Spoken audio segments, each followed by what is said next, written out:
Hello students, welcome to the Prem Misra Maths classes. Myself Prem Misra. Students, आज जो मैं आपके topic लेके आया हूँ, इस टॉपिक का नेम है डिफरेंशियबिलिटी। कंटिन्यूटी फिनिश करने के बाद अब हम लोग जो टॉपिक स्टार्ट कर रहे हैं वो डिफरेंशियबिलिटी है। पहले ही हमारे मन में क्वेश्चन रेज होता है कि व्हाट इज द डिफरेंशियबिलिटी। बेटा ये हम लोग टॉपिक पीछे भी डिस्कस कर चुके हैं। मैंने आपको कंटिन्यूटी पढ़ाया था, उसमें जो बेसिक बताया था साइन मॉड एक्स का ग्राफ बताया था, उसमें बताया था कि फंक्शन डिफरेंशिएबल क्यों नहीं है। तो कोई यदि मान लीजिए आपसे पूछता है कि व्हाट इज द डिफरेंशियबिलिटी, तो आप उसको एक सिंपल सा आंसर दीजिए कि सर ऐसा कोई कर्व जो स्मूथनेस के साथ ड्रॉ किया है, मतलब फंक्शन कर्व कंटिन्यूअस भी हो और उसके अंदर स्मूथनेस भी हो, ऐसा नहीं हो कि सिर्फ कंटिन्यूअस हो।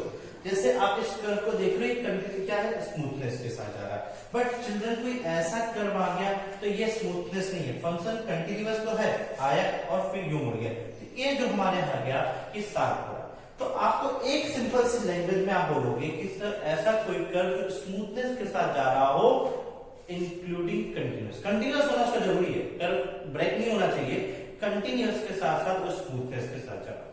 तो यहाँ पर हम लोग मीनिंग की बात करेंगे। हमने दो तरह की मीनिंग होती है, एक ज्योमेट्रिकल मीनिंग होती है और इसी पे हम लोग ज्यादा फोकस करेंगे, और एक मीनिंग हमारे पास फिजिकल। ज्योमेट्रिकल मीनिंग क्या है कि the slope of the tangent drawn to the curve at x equals to a, मतलब कोई कर्व है उसके ऊपर हम किसी पर्टिकुलर पॉइंट पर उसका टेंजेंट ड्रॉ करते हैं, इफ इट एग्जिस्ट, और उस कर्व को टेंजेंट को एग्जिस्ट भी करना चाहिए। एग्जिस्ट कैसे करना, मतलब वो यूनिक होना चाहिए। मैं आपको बहुत सिंपल से बताता हूं यूनिक क्या होता है। जैसे आपके पास ये कोई कर्व है और इस कर्व पर आप टेंजेंट ड्रॉ करो किसी पर्टिकुलर पॉइंट पर, वो यूनिक होगा। बट बेटा हमारे पास ये एक कोई ऐसा है और हमें इस पॉइंट पर टेंजेंट ड्रॉ करना है, तो एक टेंजेंट हमारा इधर से भी आ सकता है, एक टेंजेंट हमारा इधर से भी आ सकता है। तो इस पॉइंट पर यूनिक टेंजेंट नहीं आया, दो अलग अलग टेंजेंट आए हैं। तो हमारा एग्जिस्ट करने का मतलब है कि ऐसा कोई कर्व जिसके किसी एक पर्टिकुलर पॉइंट पर एक ही टेंजेंट ड्रॉ किया जा सके, दूसरा टेंजेंट पॉसिबल ना हो, तो हम इसे कहेंगे यस वो एग्जिस्ट कर रहा है। यदि हो रहा है तो फिर एग्जिस्ट नहीं कर रहा। फिजिकल मीनिंग क्या है, instantaneous rate of change of curve. ये जो टॉपिक है बेटा, ये हम लोग अभी आगे इसके बाद जो टॉपिक स्टार्ट करेंगे डिफरेंशिएशन, वहां पर तो चिल्ड्रन हम लोग यहाँ से स्टार्ट करते हैं। इस बात को समझने के लिए ज्योमेट्रिकली हम कैसे प्रूव करेंगे, छोटा सा एक फिगर मैंने आपके लिए बना रखा है। इस फिगर के थ्रू हम समझेंगे कि हम फंक्शन की डिफरेंशियबिलिटी को कैसे प्रूव करेंगे। तो नाउ हम इसको समझने की कोशिश करते हैं कि मान लीजिए कि कर्व है और हमें किसी पर्टिकुलर पॉइंट पर, ये पर्टिकुलर पॉइंट ए है, इसके क्वाड्रेंट हो गए a, fa, ये पॉइंट उसके बगल में b है, जिसके और इससे इसके बीच की जो डिस्टेंस है बच्चों कितनी है, h है, तो इसके क्वाड्रेंट क्या हो जाएंगे a plus H f a plus H, और इससे प्रीवियस एक पॉइंट c है जिसके क्वाड्रेंट मतलब ये हमारे पास हो जाएगा a minus H f a minus H. तो मैं यहां पर बात करूं स्लोप ऑफ ab की, तो स्लोप ऑफ ab की जब मैं बात करूंगा तो स्लोप ऑफ ab फॉर्मूला हम सबको पता होगा y2 minus y1 upon x2 minus x1। तो y2 कितना होगा बेटा, f of a plus h और minus f of a upon x2 minus x1, तो x2 कितना हो जाएगा a plus h minus a, ये आपका कैंसिल हो गया और ये होगा f a plus h minus F of A divided. और ये हम लोग कई बार डिस्कस कर चुके हैं कि a और a प्लस h के बीच की डिस्टेंस कितनी होगी बेटा, मैक्सिमम मिनिमम, जितना छोटा आप सोच सकते हो, जितनी कल्पना आप कर सकते हो छोटे की कि इतना छोटा होगा उतना होगा। ये तो हमने जूम करके आपको दिखाया है, a प्लस एच और a माइनस एच, ये तीनों बहुत ही नियरेस्ट पॉइंट है, तो हमने जूम करके दिखाया है आपको बोर्ड पे तरह से। तो ये क्या होगा, यहां लिखा जाएगा लिमिट h टेंडिंग टू 0, और इसको बच्चों हम लोग कहेंगे right hand derivative, which is called RHD। ये किसका फॉर्मूला होगा बच्चों, RHD यानी राइट हैंड डेरिवेटिव। अब मान लीजिए एक बात समझिएगा कि हम इसको इतना पास करते जाएंगे, जितना पास आप सोच सकते हो, तो a और b बिल्कुल पास आ जाएंगे, क्या हो जाएगा एक तरह से, एक इधर टेंजेंट निकले, ठीक। अब हम स्लोप ऑफ AC निकालते हैं, तो स्लोप ऑफ ए से। फॉर्मूला क्या होगा y2 माइनस y1, तो F A minus h minus F of A divided by x2 minus x1, तो a माइनस एच माइनस ए। बेटा a और a माइनस एच के बीच की डिफरेंस कितना होगा, बहुत मिनिमम, तो which can be right limit s tending to 0, so limit s tending to 0 f of a minus h minus a divided by minus h, और इसको बेटा हम तो कहेंगे LHD। और कोई भी फंक्शन डिफरेंशिएबल कब होगा, यदि मैं आपसे बोलूं तो आप कहोगे कि जब राइट हैंड डेरिवेटिव और लेफ्ट हैंड, मतलब इधर AB का और AC, अभी AB का स्लोप और AC का स्लोप सेम कब हो सकता है, जब ये तीनों एक ही लाइन पर आ जाए बच्चों। मतलब हम जब इनको नियरेस्ट करेंगे तो इस पॉइंट A पर पॉइंट क्या होगा, एक स्लोप ड्रॉ हो जाएगा कि नहीं हो जाएगा। तो ये ज्योमेट्रिकली एक्सप्लेनेशन हो गई, मैथमेटिकली हम इसको समझा सकते हैं कि कोई भी फंक्शन डिफरेंशिएबल कब होगा, जब उसका राइट हैंड डेरिवेटिव और लेफ्ट हैंड डेरिवेटिव, तो RHD is equals to LHD, hence the function will be differentiable at the point. Okay. So student, this question is given here so that fx equals to x square is differentiable at x equals to 1. तो as we all know कि जब भी मैं किसी function की differentiability को check करना होगा तो पहले मैं राइट हैंड डेरिवेटिव निकालूंगा, फिर मैं लेफ्ट हैंड डेरिवेटिव निकालूंगा। तो राइट हैंड डेरिवेटिव फर्स्ट हम लोग फॉर्मूला लिखेंगे RHD। फॉर्मूला क्या था बच्चों, limit x tending to 0 f of a plus h minus f of a divided by h। a क्या होता है, एक वो पॉइंट है जिस पर फंक्शन की डिफरेंशिएबिलिटी चेक करनी है। तो a क्या है, जिस पर आप फंक्शन की डिफरेंशिएबिलिटी चेक करो, मतलब 1। तो आप यहां लिखोगे limit s tending to 0 f of 1 plus h minus f of 1 divided by h limit. अब देखिए fx इक्वल टू क्या है, x स्क्वायर। तो जब मैं f1 प्लस h रखूंगा तो x के प्लेस पर मैं 1 प्लस h रखूंगा, तो this will be 1 plus h of whole minus fa का मतलब बच्चों क्या होगा, f1 का मतलब x के प्लेस पर हमने रखा तो 1 square divided by h limit s tending to 0 a plus b का। आप सभी को पता हम लिमिट तब तक अप्लाई नहीं कर सकते जब तक कि 0.0 आ रहा है। अभी लिमिट अप्लाई करेंगे 0.0 हो जाएगा, तो हमने पहले इसको सॉल्व करेंगे तो ये हो जाएगा 1 plus h square plus 2h minus 1 divided by 1 से 1 क्या हो गया, कैंसिल।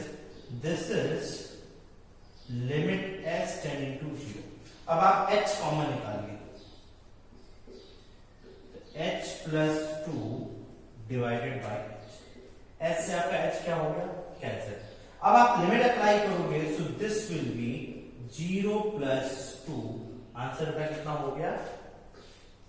सेकंड हम लोग क्या निकालेंगे, LHD।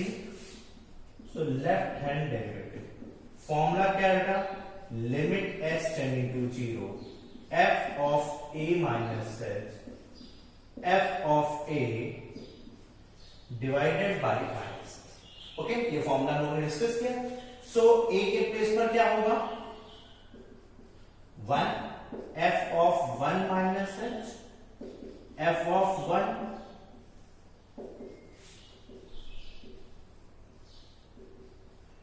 1 minus h। 1 minus h मतलब हम फंक्शन x के प्लेस पर क्या रखेंगे, 1 minus h। So this is 1 minus h of whole square 1 square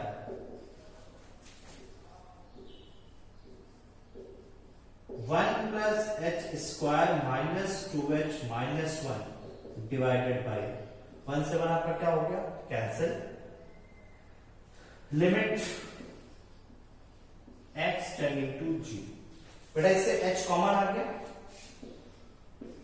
h common आएगा तो क्या होगा, h minus 2 upon minus h। Limit apply करोगे 0 - 2 अपॉन -1। अब now you can see here इस लेफ्ट हैंड डेरिवेटिव की वैल्यू भी कितनी थी 2, राइट हैंड डेरिवेटिव की वैल्यू भी कितनी है 2। Since RHD is equals to LHD, hence the function is differentiable at x equals to 1. Okay, so that fx equals to mod x minus 4 is not differentiable at x equals to 4. This question may be asking so that the function is continuous but not differentiable. तो continuity हम check कर चुके हैं तो इसलिए हम उस पर डिस्कशन नहीं करने आ रहे, डिफरेंशिएबिलिटी पर। तो मॉड की क्वेश्चन को हम कैसे करते हैं समझिएगा। सबसे पहले हमें देखते हैं कि वैल्यू 0 कहां पे होगी। प्लीज समझिएगा कि मॉड के अंदर जो वैल्यू है उसको हम लोग कहते हैं क्रिटिकल पॉइंट। तो मॉड x - 4 हमारा 0 कहां पे होगा 4 पे। तो एक नंबर लाइन ड्रॉ कर लीजिए, एक वैल्यू आपकी है 4। ठीक, आप fx इक्वल्स टू लिखेंगे। ठीक, एक वैल्यू होगी ग्रेटर देन और इक्वल्स टू 4 और एक वैल्यू होगी लेस देन 4। दो इंटरवल होगा, एक 4 से ज्यादा और एक 4 से कम। जब मैं 4 से बड़ी कोई भी वैल्यू लूंगा तो कैसा वैल्यू देगा, पॉजिटिव देगा। यानी हम जब x की वैल्यू 4 या 4 से ज्यादा लेंगे तो हम यहां पर क्या लिखेंगे x - 4। ओके, फिर से समझिए, यदि x की वैल्यू 4 या 4 से ज्यादा, आप अपने मन में कोई वैल्यू 4 से बड़ी सोच लीजिए 5, 6, 7, 8, 10 और यहां रखिए तो 10 - 4 6 पॉजिटिव तो मिलेगा। लेकिन जब आप 4 से छोटी वैल्यू रखोगे 3, 2, 1, 0, -1 तो कैसी वैल्यू देगा नेगेटिव। तो माइनस तो मॉड को ब्रेक करने का तरीका क्या है, पहले हम क्रिटिकल पॉइंट निकालेंगे, एक राइट हैंड वाली वैल्यू 4 या 4 से ज्यादा और एक लेफ्ट हैंड की वैल्यू 4 से कम। 4 या 4 से ज्यादा है तो कैसी वैल्यू देगा पॉजिटिव और 4 से कम है तो ये नेगेटिव।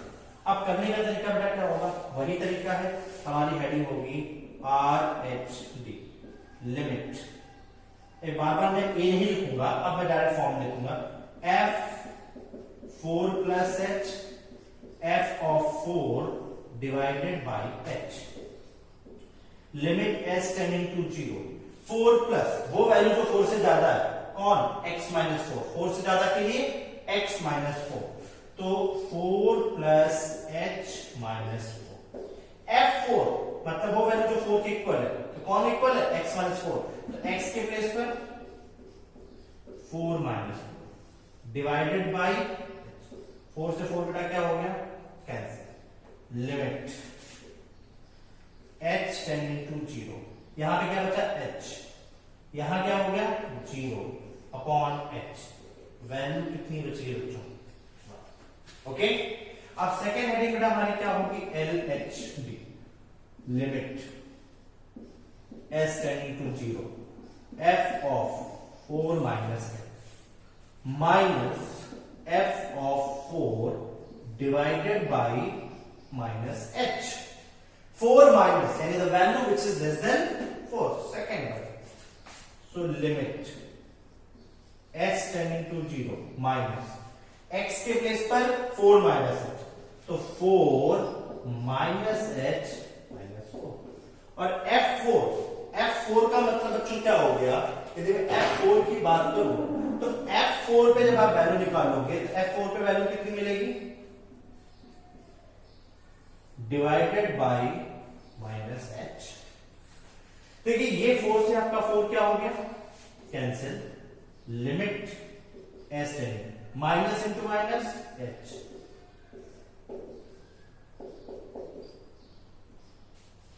तो राइट हैंड डेरिवेटिव का क्या है +1, लेफ्ट हैंड डेरिवेटिव की वैल्यू क्या है -1, तो RHD is not equals to LHD, hence the function is not different। okay,